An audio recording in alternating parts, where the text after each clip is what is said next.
Hello दोस्तों, welcome to YouTube channel mastery classes.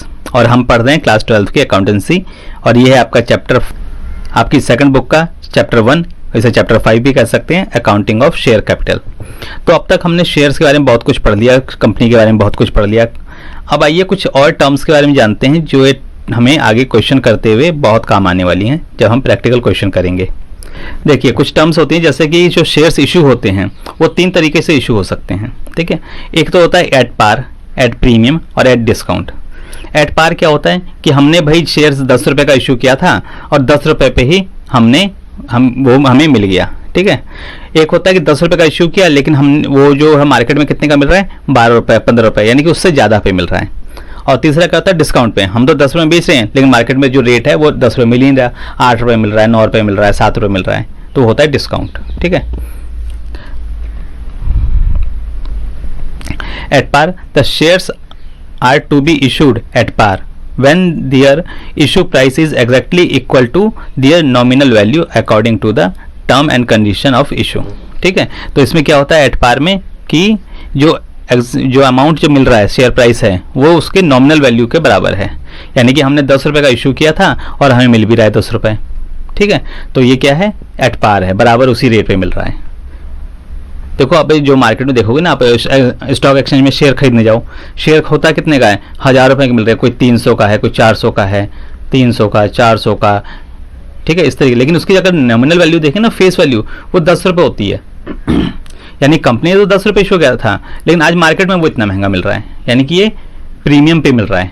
ठीक है, ज़्यादा मिल रहा है, कभी बार होता है कम पे मिलता है। ठीक है, तो ये जो 10 रुपये का मिल रहा है मार्केट में 8 रुपये में बिक रहा है। ठीक है, वो डिपेंड करता है कि कंपनी का मैनेजमेंट, प्रॉफिट और बहुत सारी चीज़ों के बारे में होता है। फिर आता है एट प्रीमियम। तो प्रीमियम क्या होता है, when the share of company are issued more than its nominal value, face value, the excess amount is called premium. ठीक है, तो हुआ क्या कि यहाँ पर जो नॉमिनल वैल्यू है उससे ज़्यादा पर मिल रहा है, एक्सेस मिल रहा है। ठीक है, तो वो क्या होता है, वो प्रीमियम कहलाता है। जैसे कि हमने 10 रुपये का शेयर इशू किया है लेकिन हमें मार्केट में कितने में मिल रहा है, 12 रुपये मिल रहा है, यानी 2 रुपये जो है इसका प्रीमियम हो गया। ठीक है ना। फिर इसी तरह when share of the company are issued less than its nominal value, face value, the short amount is called discount. यहां पर ये गलत लिखा है, ये डिस्काउंट है। ठीक है, तो यहां पर ये जो हमने शेयर इशू किया है उसकी नॉमिनल वैल्यू कितनी थी, 10 रुपये, और मिल रहा कितने में है, 8 रुपये में, तो ये हो जाएगा 2 रुपये जो मिल रहे हैं यहाँ पे कम मिल रहे हैं, ये डिस्काउंट है। ठीक है, चलिए इसको एक क्वेश्चन लेके समझते हैं न्यूमेरिकल्स पे। देखिए यहाँ पर जो शेयर की फेस वैल्यू है वो कितनी है, 10 रुपये है। अब मैंने इशू किया 10 रुपये में, तो ये पार हो गया, एट पार। अब ये 12 रुपये में इशू हुआ है, ठीक है, तो ये प्रीमियम हो गया। और 8 रुपये में इशू हुआ है तो ये क्या हो गया, डिस्काउंट हो गया। ठीक है, समझ गए। अब देखिए शेयर स्टेज हमने पढ़ी थी, एप्लीकेशन, अलॉटमेंट और कॉल। तो आइए उसे भी देखते हैं। All application, all money received along with application is deposited with the schedule bank of separate account opened for this purpose। ठीक है, जो भी एप्लीकेशन अमाउंट होगा वो हमने पढ़ा ही है कि उसको एक अलग बैंक में जमा अकाउंट खुला है, उस अकाउंट में जमा कराना है। ये नहीं कि किसी भी जहाँ पे जनरल अकाउंटिंग चल रही है, हमारा जनरल पैसा आ रहा है जा रहा है उसमें जमा करेंगे, नहीं, ये बैंक कंपनी एक अलग अकाउंट ओपन करके देती है, उस बैंक में उसे जमा करना होता है। जो, और ये पैसा किसके आता है, एप्लीकेशन के साथ आता है। Allotment, when minimum subscription has been received and certain legal formalities of all allotment of share have been duly complied with, the director of the company proceed to make allotment of shares.